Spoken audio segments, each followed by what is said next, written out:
Namaskar friends, welcome once again in the video, and before starting our video one request is there.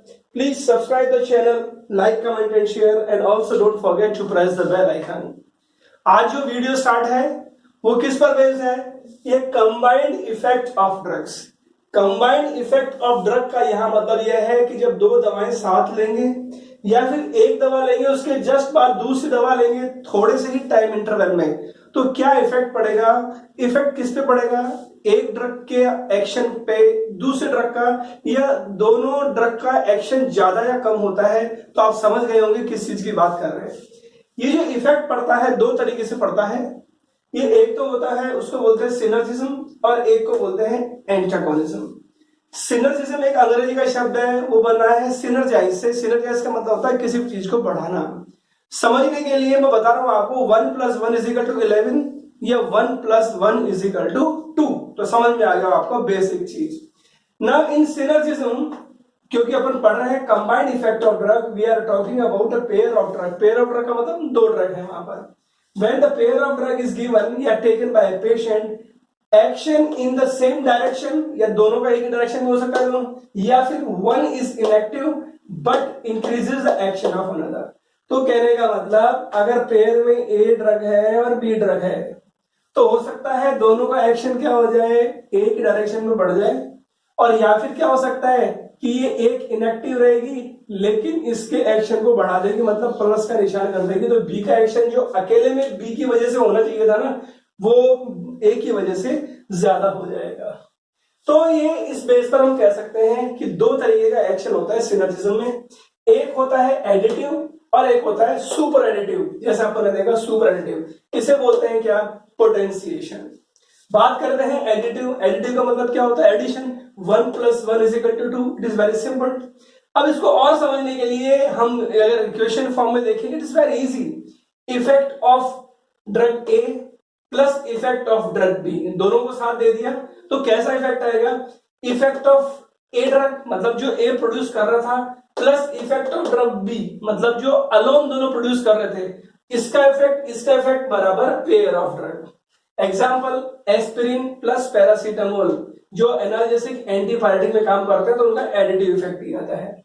इसी तरीके से ephedrine और theophylline, they are used as bronchodilator, लेकिन उनका effect additive आता है। ऐसे atenolol and amlodipine are taken in a pair and their effect is anti hypertensive, वो एडिटिव इफेक्ट ही होता है। तो ऐसे बहुत सारे एग्जांपल्स हैं, you can coat there.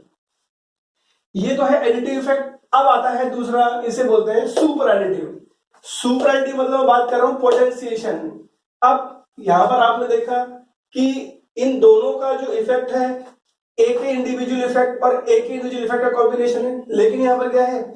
Effect of A plus B is greater than effect of A plus effect of B. तो आपको समझ में आ गया होगा।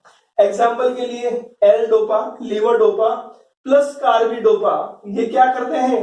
Peripheral metabolism inhibition of levodopa. भैया जो लीवोडोपा है ये एंटी पार्किंसोनियन ड्रग है, और हम जानते हैं कि पार्किंसोनियन को ट्रीट करना है तो बॉडी के अंदर क्या जाना चाहिए? डोपामिन जाना चाहिए। लेकिन dopamine itself blood brain barrier cross नहीं करता, ये बेसिक चीज आप जानते हैं।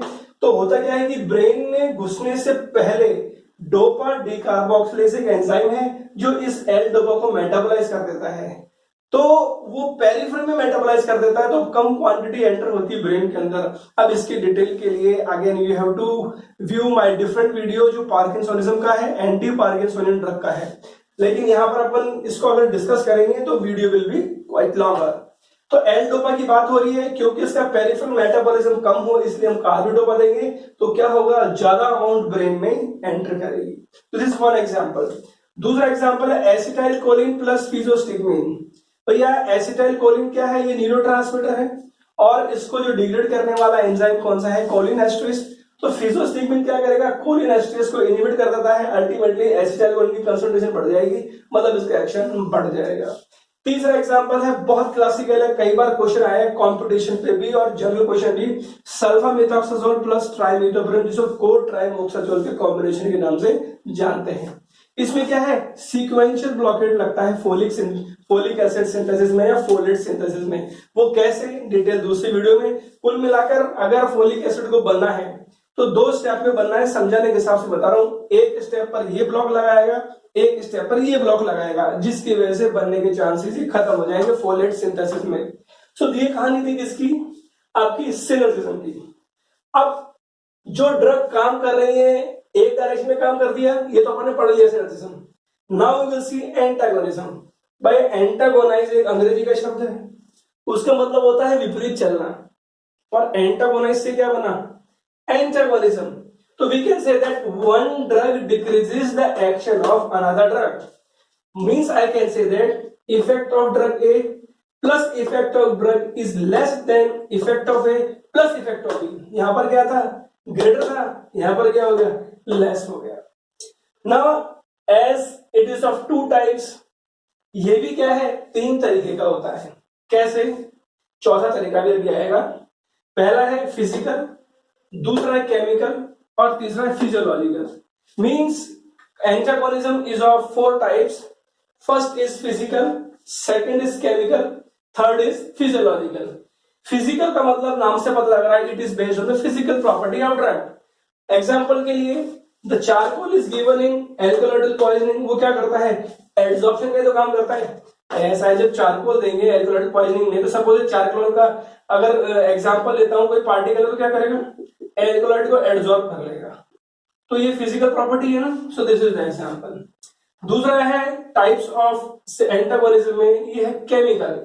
इसमें क्या है, drug A plus drug B, दोनों ड्रग मिल गई तो और बनेगा क्या, there is formation of inactive product, दोनों में केमिकल रिएक्शन होगी और कोई नई चीज बन गई। For example tannins and alkaloids when are given together, there is formation of insoluble tannates. एक और एग्जांपल, चिलेटिक एजेंट जो भी आप देते हो उनका केमिकल इंटरेक्शन ही उसके पीछे जो प्रिंसिपल है। एग्जांपल ईडीटी है, इथाइल डायमीन टेट्राएसिटिक एसिड, जैसे BAL ब्रिटिश एंटील्यूसाइड, जो हैवी मेटल पॉइजनिंग में दोनों काम आते हैं। सो दिस इज केमिकल। तीसरा आता है फिजियोलॉजिकल। भैया फिजियोलॉजिकल को नाम से पता लग रहा है आपको, बॉडी के अंदर कोई ना कोई फिजियोलॉजी है। ड्रग एक डायरेक्शन में फिजियोलॉजी को इफेक्ट करेगी और दूसरी ड्रग दूसरे डायरेक्शन में फिजियोलॉजी को इफेक्ट करेगी। तो means I can say that the pharmacological action of one drug is being in opposite direction का इफेक्ट दूसरे ड्रग की वजह से, मतलब pharmacological action in opposite direction by the another drug. Suppose अगर ए ड्रग इस डायरेक्शन में अगर एक्शन दे रही है, समझाने के हिसाब से बता रहा हूं, तो दूसरी इस डायरेक्शन में, सभी डायरेक्शन का मतलब क्या होगा, एक ड्रग अगर हार्ट रेट बढ़ा रही है ना, तो दूसरी ड्रग हार्ट रेट घटाएगी, या फिर एक ड्रग हार्ट रेट घटा रही है तो दूसरी ड्रग हार्ट रेट बढ़ाएगी। एंटागोनिज्म की बात करें, एग्जांपल है हिस्टामिन एंड एड्रेनलिन ऑन ब्रोंकियाई या ब्रोंकियल मसल। हिस्टामिन क्या करती है, ब्रोंकियल मसल को कंस्ट्रिक्ट करती है, लेकिन एड्रेनलिन क्या करती है, डायलेट करती है। ऐसे ही बहुत कॉमन है नॉर एड्रेनलिन और एसिटाइलकोलिन की बात करें तो नॉर एड्रेनलिन और एसिटाइलकोलिन की जो ज्यादातर एक्शन है ना, एक दूसरे के अपोजिट है। मतलब हम कह सकते हैं कि दीज आर फिजियोलॉजिकल एंटागोनिस्ट। ठीक है, एक और एग्जांपल आप देखते हैं, ग्लूकागॉन एंड इंसुलिन। इंसुलिन क्या है, ये तो ग्लूकोज के लेवल को कम करता है बॉडी के अंदर, लेकिन ग्लूकागॉन क्या है, ये तो ग्लूकोज के लेवल को ज्यादा करता है। तो एक तरह से क्या है, फिजियोलॉजिकल एंटागोनिस्ट का काम कर रहे हैं। So these are the different categories. अब एंटागोनिज्म में चौथी कैटेगरी आएगी, उसे बोलते हैं receptor antagonism. Now let us see what is receptor antagonism. अब बात करते हैं रिसेप्टर एंटागोनिज्म। तो यहां पर एंटागोनिज्म हो रहा है लेकिन रिसेप्टर लेवल पर। अब सवाल उठता है रिसेप्टर क्या है, तो आपको थोड़ा दूसरा वीडियो देखना पड़ेगा।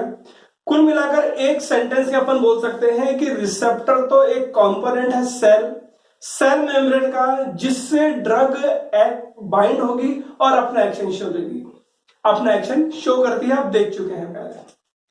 तो यहां पर जो ड्रग लोगे आप ए और बी, ये पर्टिकुलर एक रिसेप्टर के साथ कॉम्पीट करेगी या कॉम्पीट नहीं करेगी। कहने का मतलब एगोनिस्ट तो मतलब आप समझते हो दूसरे वीडियोस में। ये जो आर दिखा हुआ है, ये it is an indication which gives the structure of receptor. मान के चलिए ये एगोनिस्ट है, ये गोलाई है और ये स्ट्रेट है, ये यहां पर बाइंड होगा और यहां पर एक्शन मिलेगा। ठीक है, क्योंकि हम जानते हैं कि जैसे ही रिसेप्टर बाइंड होता है एक्शन मिलता है। अब एफिनिटी भी है, इंट्रिंसिक एफिकेसी भी है, वो अलग चीज है, दूसरे वीडियो में मिलेगी। तो जैसे ही एगोनिस्ट बाइंड हुआ एक्शन मिला। अब इस रिसेप्टर पर ये जो साइट है ये है मेन साइट जिससे एगोनिस्ट बाइंड होगा। यहां पर एक और चीज है, ये क्या है, एंटागोनिस्ट। ये एंटागोनिस्ट में देखो ये वाली साइड और ये वाली साइड जो है ये सिमिलर तो है, तो ये बाइंड तो हो जाएगा, लेकिन आगे से ऐसा नहीं है, ये फ्लैट है। मतलब स्ट्रक्चर सिमिलरिटी तो है किसके बीच में, एगोनिस्ट और एंटागोनिस्ट में। एक और साइड रिसेप्टर की ये वाली साइड, इसे क्या बोलते हैं, एलोस्टेरिक साइड। तो सर ये स्ट्रक्चर की क्या जरूरत है, अभी बताएंगे वन बाय वन, क्योंकि अपन पढ़ रहे हैं कि यहां पर रिसेप्टर पर होता है एंटागोनिज्म। मतलब रिसेप्टर लेवल पर दो ड्रग एक दूसरे को कॉम्पीट करेंगी। कहने का मतलब एक ड्रग अगर रिसेप्टर से बाइंड होकर एक्शन करेगी तो दूसरी ड्रग अगर इंटरफेयर कर रही है कि वो बाइंड नहीं हो। Now on the same thing, ये तीन तरीके के होते हैं ब्रॉडली देखा जाए तो रिसेप्टर एंटागोनिज्म। एक होता है कॉम्पिटिटिव एंटागोनिज्म जिसे इक्विलिब्रियम टाइप भी बोलते हैं।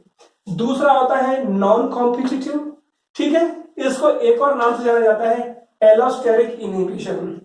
और तीसरा होता है नॉन इक्विलिब्रियम टाइप। ठीक है, ये जो दो हैं नॉन कॉम्पिटिटिव और नॉन इक्विलिब्रियम, ये एक कैटेगरी में भी आते हैं। ठीक है, क्योंकि यहां पर कंपटीशन हो रहा है किसके बीच में, एगोनिस्ट और एंटागोनिस्ट में। दोनों की स्ट्रक्चर सिमिलरिटी है, इसीलिए क्या बोलते हैं इसको, कॉम्पिटिटिव एंटागोनिज्म। लेकिन इट इज डिफरेंट थिंग, यहां पर कंपटीशन वाली चीज नहीं है। अभी कॉम्पिटिटिव शब्द कहां है, अभी आएगा जब आपको आंसर मिलेगा। ठीक है, तो इन दोनों को एक कैटेगरी में भी रखा गया है और इसीलिए एक्सप्लेन करेंगे अपन वन बाय वन। अब समझने के लिए क्या है, we will go through the differences between, आपको पता लग जाएगा कॉम्पिटिटिव कौन सा है, नॉन कॉम्पिटिटिव कौन सा है। कॉम्पिटिटिव की बात करें तो binding site is the same for agonist and antagonist. तो यह है बाइंडिंग साइट, एगोनिस्ट भी यहां बाइंड होगा और एंटागोनिस्ट भी यहां बाइंड होगा। लेकिन नॉन कॉम्पिटिटिव की बात करें, there is different binding site for non competitive. तो एलोस्टेरिक साइट मतलब यहां पर अगर इनहिबिशन होगा ना किसी ड्रग के द्वारा, ठीक है, तो ड्रग यहां बाइंड होगी जिसको बोलते हैं allosteric site, which is different from the main binding site, इसीलिए इसको एलोस्टेरिक इनहिबिशन भी बोलते हैं।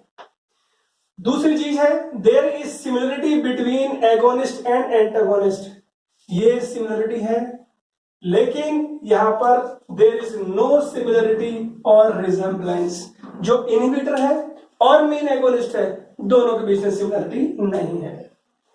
तीसरा है, अब बात करें देखो डीआरसी की, ये डीआरसी बनी हुई है।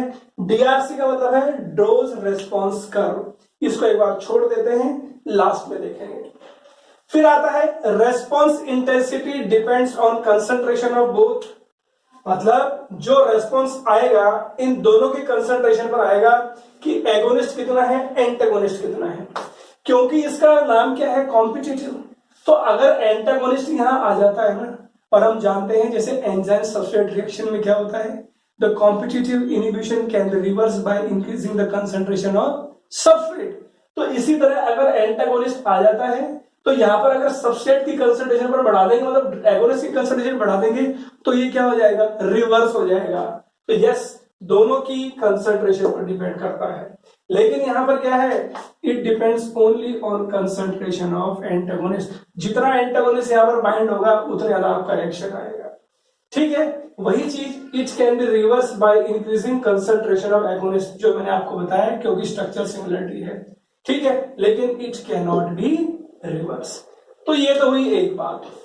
अब एग्जांपल देखें तो एग्जांपल जो पहला है कॉम्पिटिटिव का इक्विलिब्रियम टाइप, उसका एग्जांपल है जैसे एसिटाइल कोलिन और एट्रोपिन।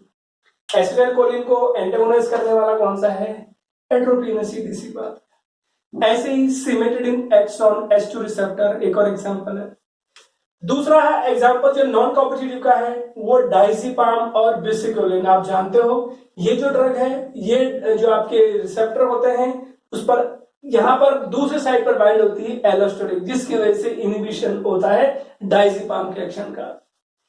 तीसरा जो आपका है नॉन इक्विलिब्रियम, उसका एग्जांपल है phenoxybenzamine which binds to alpha receptor, इसके बारे में भी देखेंगे अपन। अब इन दोनों में डिफरेंस देखेंगे इस ग्राफ से। ये ग्राफ किसका है? ये नॉन कॉम्पिटिटिव का ग्राफ है।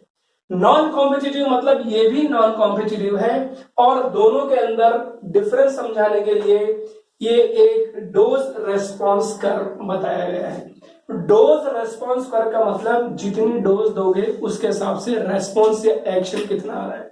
यहां पर अपन ने जो एग्जांपल लिया है, ये देखो, if I talk about this, इसकी बात करें कॉम्पिटिटिव की, तो जो ग्राफ है इंक्रीज इन हार्ट रेट, और जो हार्ट रेट है किसकी वजह से? आइसोप्रोटेरेनॉल कंसंट्रेशन इसके बीच में है। यहां पर डोज रेस्पॉन्स कर्व आपको दिख रहा है। एक है ब्लैक कलर, ब्लैक कलर का मतलब है एगोनिस्ट की वजह से, और यहां पर एगोनिस्ट कौन सा है? आइसोप्रोटेरेनॉल। ये जो ब्लू कलर है ये किसकी वजह से है?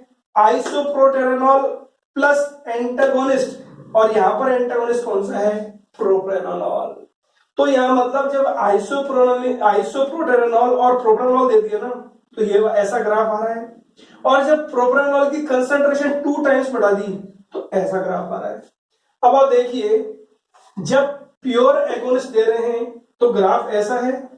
ये मानो ये मैक्सिमल रेस्पॉन्स है जिसको बोलते हैं अपन 100%, दिस इज 100%, और ये 50% रेस्पॉन्स है, मैक्सिमल रेस्पॉन्स जिसको बोलते हैं। यहां पर अगर जाएंगे इस ग्राफ को इस तरह से खींचेंगे तो ये क्या आ जाएगा? EC50, मतलब इफेक्टिव कंसंट्रेशन 50, आप समझते हो, आप जहां पर एक्शन 50% है। इस ग्राफ पे EC50 यहां है, इस ग्राफ पे यहां है, इस ग्राफ पे यहां है। जब अगर मैं कंपेयर करूं प्योर एगोनिस्ट और एंटागोनिस्ट में, तो यह डोज रेस्पॉन्स कर्व है ना, वो राइट साइड में शिफ्ट हो जाता है। तो dose response curve it shifts to right side, और देखो बिल्कुल पैरेलली, बिल्कुल सेम डिस्टेंस है, मतलब पैरेलल शिफ्ट इज देयर। एक और चीज, जो रेस्पॉन्स है ना मैक्सिमल रेस्पॉन्स, वो तो बिल्कुल सेम आएगा। Means when antagonist is given, and if we talk about the competitive antagonism, the dose response curve will be shifted to right hand side. It will shift in a parallel manner and the response will be same. और यहां पर देखो आप, जो आपकी EC50 है, ये इधर इसके लिए ये हो गई, इसके लिए ये हो गई, और इसके लिए ये हो गई EC50। अब एक और ये तो बात है, लेकिन प्रोप्रानोल की जब डबल में कंसंट्रेशन कर दूंगा तो वही चीज और आगे शिफ्ट हो जाएगी। कहने का मतलब जितनी कंसंट्रेशन एंटागोनिस्ट की इंक्रीज हो रही है ना, उतनी पैरेलल शिफ्टिंग है, लेकिन क्या है, रेस्पॉन्स आपका बिल्कुल सेम आ रहा है, और शिफ्टिंग राइट हैंड साइड पर। तो 3 टाइम्स कर दूंगा तो और इधर हो जाएगी। ठीक है, अब बात करते हैं नॉन कॉम्पिटिटिव की। देखिए, नॉन कॉम्पिटिटिव जो एग्जाम्पल है, ये है एग्जाम्पल एक ड्रग जिसका नाम है फिनॉक्सीबेंजामीन, और फिनॉक्सीबेंजामीन नॉन इक्विलिब्रियम टाइप का एंटागोनिज्म देती है। इसमें क्या है, the drug binds to the receptor in a covalent manner. क्यों? क्योंकि बहुत ज्यादा एफिनिटी है, मतलब ड्रग रिसेप्टर इंटरेक्शन बहुत स्ट्रांग है, बहुत स्ट्रांग है, इसलिए क्या है, इरिवर्सिबल है। तो यहां पर हमने देखा था कि जब ड्रग बाइंड हो गई, मतलब एंटागोनिस्ट बाइंड हो गई, it can be reverse by increasing the agonist concentration. यहां पर ये पॉसिबल नहीं, तो इसीलिए इसको नॉन कॉम्पिटिटिव कैटेगरी में रखा गया है। अब DRC समझते हैं, इसका डोज रेस्पॉन्स कर्व समझते हैं। ये ग्राफ है increase in BP between nor adrenaline या नॉर एपिनेफ्रिन कंसंट्रेशन के बीच में। जैसे जैसे कंसंट्रेशन बढ़ रही है ग्राफ ऐसा आ रहा है, और ये 100% मैक्सिमल रेस्पॉन्स है, मतलब मैक्सिमल रेस्पॉन्स है। ब्लैक है। अब ये जो ब्लू है, दिस वन, ये ब्लू किसकी वजह से है? एक तो एगोनिस्ट की वजह से है, और फिनॉक्सीबेंजामीन की वजह से है, जो एंटागोनिस्ट का काम कर रहा है। ठीक है, जो तीसरा ग्राफ है रेड कलर का, ये नॉर एड्रेनलिन प्लस फिनॉक्सीबेंजामीन की वजह से है, जो कितनी कंसंट्रेशन में है? 2 कंसंट्रेशन में। लेकिन यहां पर DRC अलग तरीके से इफेक्टेड है। कैसे? There is flattening of DRC पहले यूं थी ना, देखो फ्लैट हो गई, और अगर 2 टाइम्स दोगे तो और फ्लैट हो गई, मतलब दिस इज फ्लैटनिंग। कुल मिलाकर जो ओवरऑल रेस्पॉन्स है वो भी कम हो गया। यस, यहाँ मैक्सिमम कम हो गया, मतलब डिक्रीज रेस्पॉन्स। और इसके अलावा देखिए आप, जो आपकी ईसी है वो ईसी में भी चेंज आ गया, it can be clearly observe. इसकी ईसी यहां है, इसकी ईसी यहां है, इसकी ईसी यहां है, मतलब एक तरह से सेम ही है, लेकिन यहां पर ईसी का इफेक्ट अलग है। इसके लिए यहां है, इसके लिए यहां है और इसके लिए यहां है। So we can clearly see the difference between the DRC of both competitive and non competitive antagonism. So this is the difference. तो हमने देखे आज कंबाइंड इफेक्ट ऑफ ड्रग्स, और कंबाइंड इफेक्ट ऑफ ड्रग्स में हमने देखा कि ड्रग्स एक दूसरे के इफेक्ट को बढ़ा भी सकती हैं, घटा भी सकती हैं। अगर बढ़ा रही हैं तो वो कहलाता है एडिशन या सुपर एडिशन, जिसको पोटेंशिएशन बोलते हैं। मतलब एक ड्रग का प्रेजेंस में दूसरे ड्रग का इफेक्ट बढ़ जाता है या बहुत ज्यादा बढ़ जाता है। दूसरा हमने देखा कि एक ड्रग दूसरे ड्रग के इफेक्ट को कम कर देती है, इसको बोलते हैं एंटागोनिज्म। ये एंटागोनिज्म में 4 तरीके के देखा, फिजिकल, केमिकल, फिजियोलॉजिकल और रिसेप्टर। तो फिजिकल में तो फिजिकल प्रॉपर्टी रिस्पॉन्सिबल है, केमिकल में केमिकल इंटरेक्शन है, फिजियोलॉजिकल के अंदर फिजियोलॉजी बॉडी की इन्वॉल्व है, और ये है रिसेप्टर, और इस रिसेप्टर के अंदर ये डिफरेंस है। तो before ending this, request is there, please subscribe the channel, like, comment and share, and please view the entire video, क्योंकि एक वीडियो का लिंक दूसरी वीडियो में जरूर रहता है। धन्यवाद।